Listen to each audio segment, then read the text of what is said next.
Ky emision mundësohet nga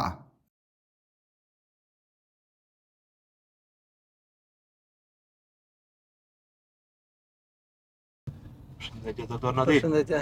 Si e? A e mirë? Mirë, ju si kaloni, si shkon puna? Mirë, që na shohësh, Pa. thjesht unë duke trajtu tema të ndryshme edhe një ditë duke ndetë në telefon më kujtou thash, pse se kom trajtu asnjëherë shëndetin e syve, edhe i pari që më shkoi mendja është te ti. Faleminderit.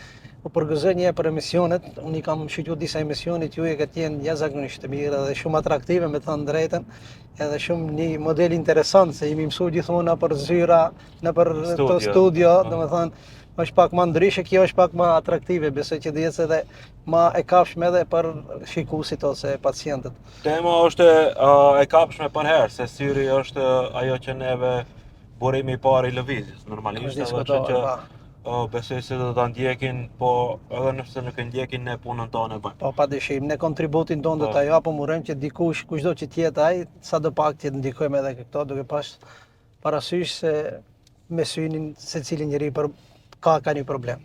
Po, nuk ka lojë me syrin. As diskutohet.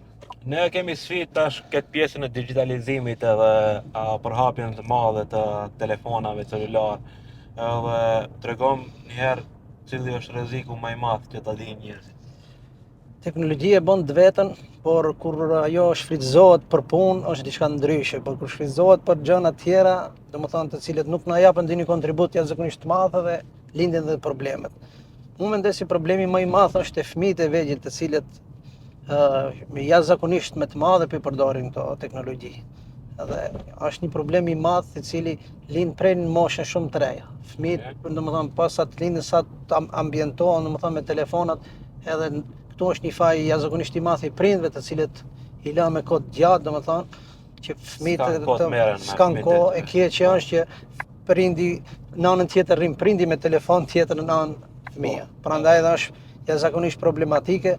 Unë kam pas në jetën e përditshme shumë probleme, sidomos kohët fundit me fëmijë. Kemi pas fëmijë që ka qenë në moshën 3 vjeçare, që është ballafaqur me një dioptri -13, që është një diçka e jashtëzakonshme. Edhe është një apel, kisha thënë që të kenë jashtëzakonisht kujdes prindët e ri me përdorimin e telefonave e këtyre gjërave. Te fëmijët për shkak se pasojat pastaj janë jashtëzakonisht të mëdha dhe rezultatet të cilet ne kudo që teknologjia ecën me të madhe, domethënë edhe në oftalmologji, po rregullimi apo i pasojave nuk është ajo që duhet. Vëllai, a janë të riparueshme këto probleme? Varësisht, domethënë, nëse të fëmijët kanë problem dhe kapën në kohë, atëherë me vendosjen e syzave dhe përdorimin e terapive mund të rregullohet, po duke pas parasysh që pacientët e ne vinë jashtëzakonisht me vonesë dhe këto gjëra pastaj janë shumë të komplikuara. Nuk rregullohet. Është problematike edhe rregullimi si gotë të qetë, por nuk është ajo që ne dëshirojmë, domethënë rezultatet nuk janë ato që janë të pritshme. Duke pas parasysh ato janë fëmijë dhe jetën e kanë përpara, nëse ne nuk arrijmë në kohë të bëjmë shërimin e tyre, paramendo ato që mund të kenë në jetën e përditshme dhe sa probleme tjera mund të ballafaqohen. Ti kam kontakt me shumë njerëz, domethënë me sytë e njerëzve normalisht. Tregom në përgjithësi ne si kemi punët me sytë. Varësisht prej asaj, domethënë se sa ne përdorim teknologjitë. Nëse dikush që është i detyruar që punën e ka me kompjuter apo me teknologji të tilla, ato do të kenë parasysh edhe masat mbrojtëse. Okay. Në ato raste domethënë është ndryshe, po ndryshe është të rrit, domethënë që përdorim pa kontroll telefonat, e sidomos më e keq është që ato përdoren natën ku nuk ka dritë ndriçuese. Domethënë syri ka një veti që don dritë shumë. Të rritë çfarë bëjnë? Natën i fikën dritët dhe përdorin telefonat apo laptopet dhe gjëra të tjera. Kjo është jashtëzakonisht problematike, nga që mund të lindin lloj smundje të ndryshme nga përdorimi i pakt i dritës. Cila është smundja më e përhapur në popullatën e pollogut mbi gjithë? Në shumicën e rasteve është miopia, që themi ne, dhe hipermetropia. Presbiopia është një smundje e cila përdoret e moshët e vjetra mbi 45 vjeç, secili ka nevojë, domethënë për syza, që themi ne syza e moshës, domethënë secili do për të shiqur afër do t'i donë syza për afër, të cilët nuk mund të hiq kërkush asa. Ndërsa këto miopia dhe hipermetropia dhe astigmatizmi, janë smundje edhe të fituara, mund të jenë dhe të lindura, por kur janë të lindura, pacienti vi me kohë dhe mund të marrë terapinë adekuate, të cilët mund të përdorë syzat edhe shërimi është jashtëzakonisht i mirë. E tjetra është që vend patologjitë e fituara, ato që kanë nevojë për syzat dhe nuk i mbajnë syzat. Dhe pasojat janë jashtëzakonisht të mëdha. Në shumicën e rasteve ne kemi probleme edhe te moshat e reja kur vinë marrën lejen për vozitje. Okej. Ai thotë unë shoh, nuk e kam pas asnjë problem për vozitje dhe kur vjen te neve ne t'ja ndalojmë lejen për vozitje ose t'i themi se ju do të merrni terapi syza, ato nuk pajtohen. Nuk pajton, thotë unë shoh shumë mirë. Pse? Pse ai nuk është i vetëdijshëm se sa duhet shef. Mendon se ajo ai nuk e di, mendon se aq sa shef është ajo maksimumi që shef. Ndërsa në të kundërtën, para mendoni që dikush ta merr një leje vozitje që nuk shef mirë dhe sa dëmë mund të merr. Sa dëmë mund të bëj, duke pas parasysh edhe në njerëzit të rrugës, po edhe familja, se jemi familjen, duke kështu si ne jemi bashkë me veturë, edhe mund të kemi lloj-lloj pasojësh. Rrezikon krejt veturën, po edhe familjen edhe edhe pjesëmarrësit tjerë normalisht në komunikacion nuk je vet. Tjetër çka desha të pyes është preke pak këtë pjesën e blue lightit, është domethënë drita e kaltër para gjumit, a është një mit, a është e vërtet që nëse përdor gjysore telefonin para se me dash të flesh, ti e ke të pamundër të flesh. Cila është ajo koha e përshtatshme që duhet ta lësh telefonin nëse do të flesh, shembull ora 10. Telefoni do të, domethënë nëse ne duam një gjumë të rahatshëm, telefoni do të rri, domethënë nuk do të përdoret. Nëse ke për punë në një punë laptop ose gjëra tjera s'diskutohet, për të fletë të rahat, domethënë telefoni do të 2-3 orë para gjumit, edhe jo si ne që kemi zakon e majmë te kokë dhe pak lëvizim edhe marrim telefonin me një dorë. Ajo ndikon jashtëzakonisht keq, prandaj edhe shumica e njerëzve edhe gjumë nuk bëjnë të rahatshëm. Kualiteti i gjumit nuk është i mirë. Edhe para mendo kur nuk ke kvalitet, nuk je aktiv edhe nesër as për punë, as studentët për mësim që mund vinë, që shumicën e rasteve i shoh studentët që e kam orarin e ligjëratave, kam ka ora 8:30, kam pa bile para 3 ditëve, po. 2-3 studenti kam pa duke flet, nuk i kam ngacmuar me të drejtën, po i shoh se janë shumë të lodhur. Domethënë teknologjia kur përdoret pa rregull, domethënë për të qenë një teknologji i shëndetshëm ose një person i shëndetshëm me syt, minimumi që duhet të bëjë nëse nuk e ka detyrë ose punë që mbaret për asaj edhe jeta, domethënë 30 minuta mbash telefonin, po bën një gjysmë pauzë, një 30 minuta pauzë. Okej. Jo të përdorësh 4-5 orë telefonin, edhe pastaj të bish të flesh që nuk është e shëndetshëm. Sa i shëndetshëm është dielli për syt? Dielli është i shëndetshëm, po në momentet kur neve na pengojmë ka masa mbrojtëse të cilët ne mund t'i marrim syzet edhe asnjë problem nuk ka, domethënë. Okej, domethënë syza janë mbrojtje të mira, po normalisht do t'i shohësh syzat. Patjetër. Jo këto plastikës që s'kan asnjë mbrojtje. Padyshim. A i diktoni syzat me kualitetin, domethënë? Po, ne që mund ta tregojsh për shembull çdo syza janë kualitative?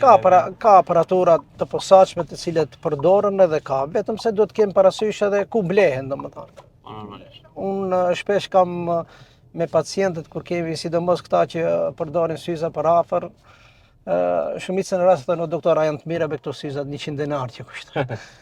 Edhe unë mbar si shembull shumicën e rasteve them ju lutem mos ja na shkaloni syt. Kur ne jemi në gjendje të blejmë këpucë të shtrejta, po para mendo për syrin që nuk i kushtojmë rëndësi. Unë mendoj se syri është jashtëzakonisht edhe i komplikuar, po jashtëzakonisht edhe i ndihshëm të ne duhet ta harrojmë syrin se me të vërtet para mendo që ne për çdo ditë ballafaqohemi, çfarë do të thotë njëri që nuk është i verbër apo nuk shef. Po, kjo është ajo është problematik për pacientin vet, që është një traumë jashtëzakonshme, para mendo edhe familjarët e tij, të sa mund të kemë pasojë dhe pengesë. Duke pas parasysh që ka mundësi, se ka smundje që nuk shërohen. Po duke pas parasysh që ne dëmtojmë më shumë se nga një teknologji të cilës nuk mvaret jeta nga ajo është me të vërtet e pafalshme. A janë të duhura, në fakt, a janë të mira ato syza që i përdorin, që i shesin normalisht në treg, që të mbrojnë prej ekranit, a kanë efekt?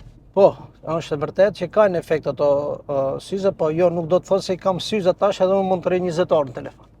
Ose të përdori ato kanë efektin e tyre, po nuk do të thonë edhe me ajo me orar të caktuar. Pavarësisht se ato përdoren efekti i tyre është i mirë, po nuk do të thotë që do të rrim pa limit. Fëmijëve a mund t'ju vëmë ashtu syze?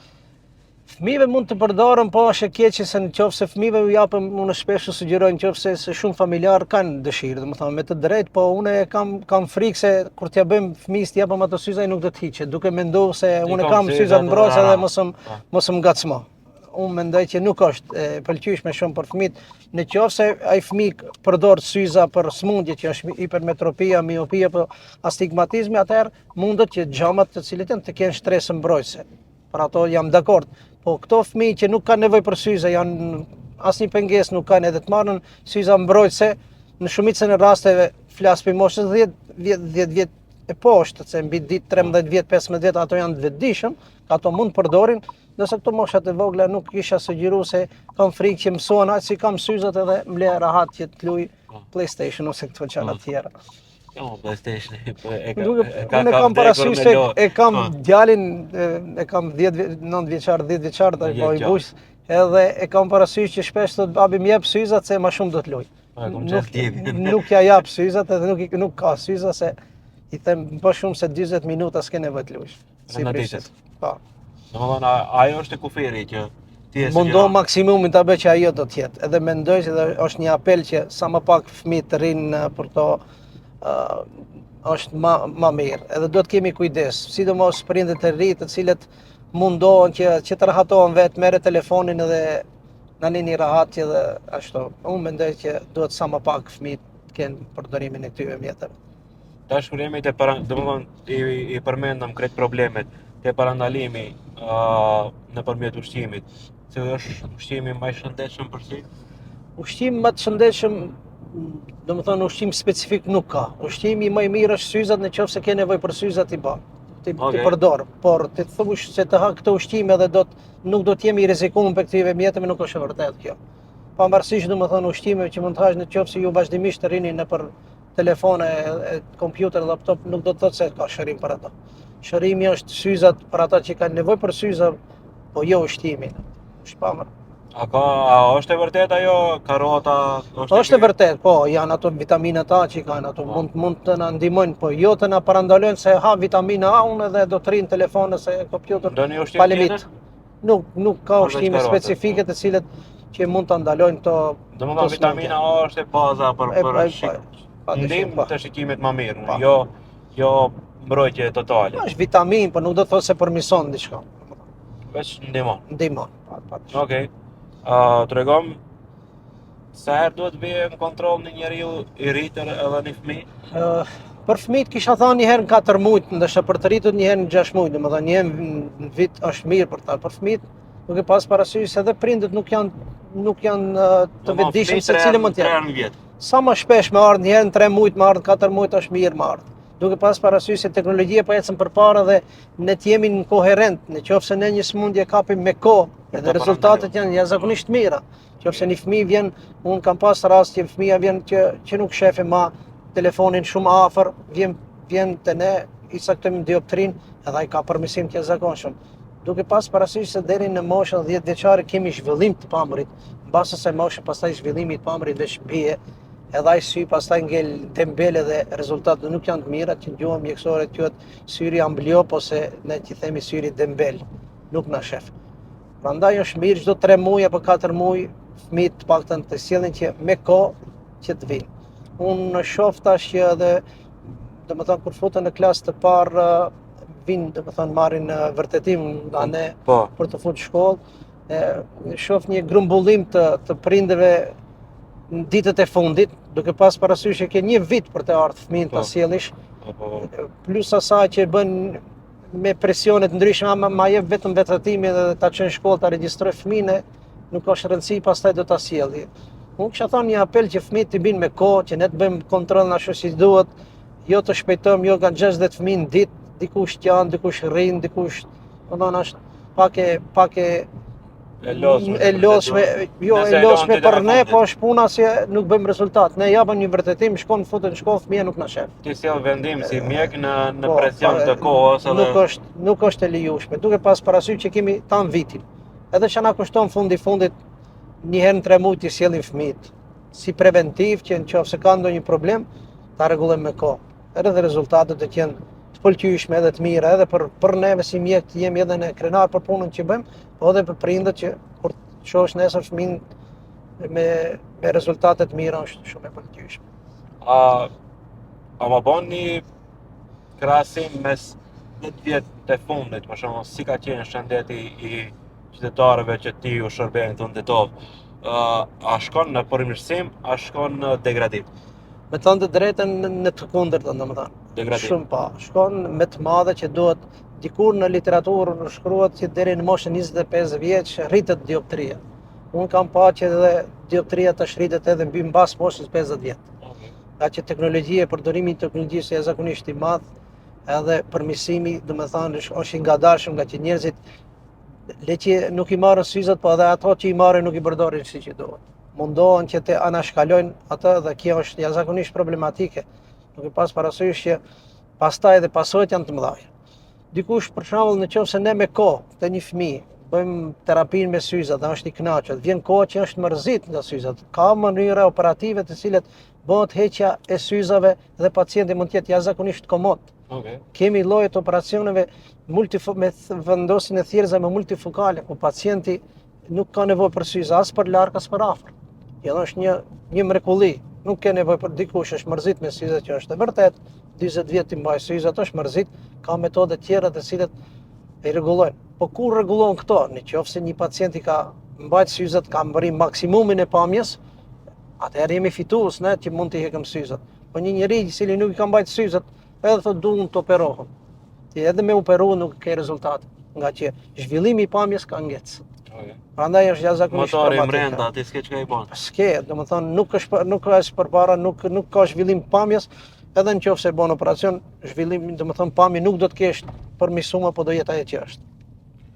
Tash kur i përmendë thjerëzat, më kujtojnë këto zonja që mundohen ta ndryshojnë vendimin e Zotit duke vendos thjerëza me ngjyra tjera. Tregon sa janë dëmshme këto edhe a sa infeksione mund të hyjnë duke munduar t'i vëmë në Nëse ato, domethënë thjerëzat merren në optikat e cilat janë të licencuar me këto dhe janë me kvalitet, pavarësisht që mund të ketë infeksione, domethënë mund të ketë infeksione nga që përdorimi i tyre do të jetë jashtëzakonisht i kujdesshëm, po përdorimi i shpeshtë i tyre mund të ketë edhe infeksione një herë të pariparueshme. Nuk është edhe problemi shumë edhe të thjerëzave, por ne kemi edhe probleme tjera të vendosjen e qerpikëve. Ku në shumicën e rasteve vendosen në vende të cilat nuk janë të specializuara, them që vendosen me ngjitseve të ndryshme dhe kemi jashtëzakonisht infeksione edhe dëmtime të kornes, të cilat ka raste që nuk janë të riparueshme pastaj. Ka edhe dëmtime jashtëzakonisht mëdha.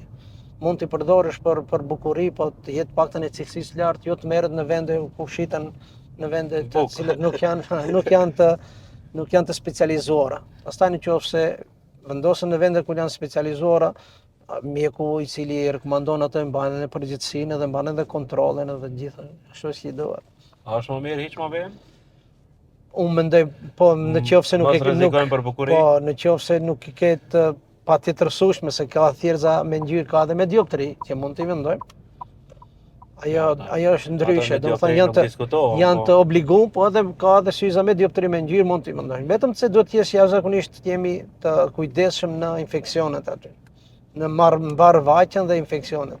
Jo të vesh thjerëzat edhe një javë ditë, 2 javë ditë mos i heqësh. Domethënë është problematike duke pas parasysh se ne nuk jemi një shtet që nuk kemi papastërti, nuk kemi Gjermani, Zvicër, të cilët janë kushtet më të ndryshme. Tregom sa është i rëndësishëm syri në komunikacion? Jashtëzakonisht i rëndësishëm.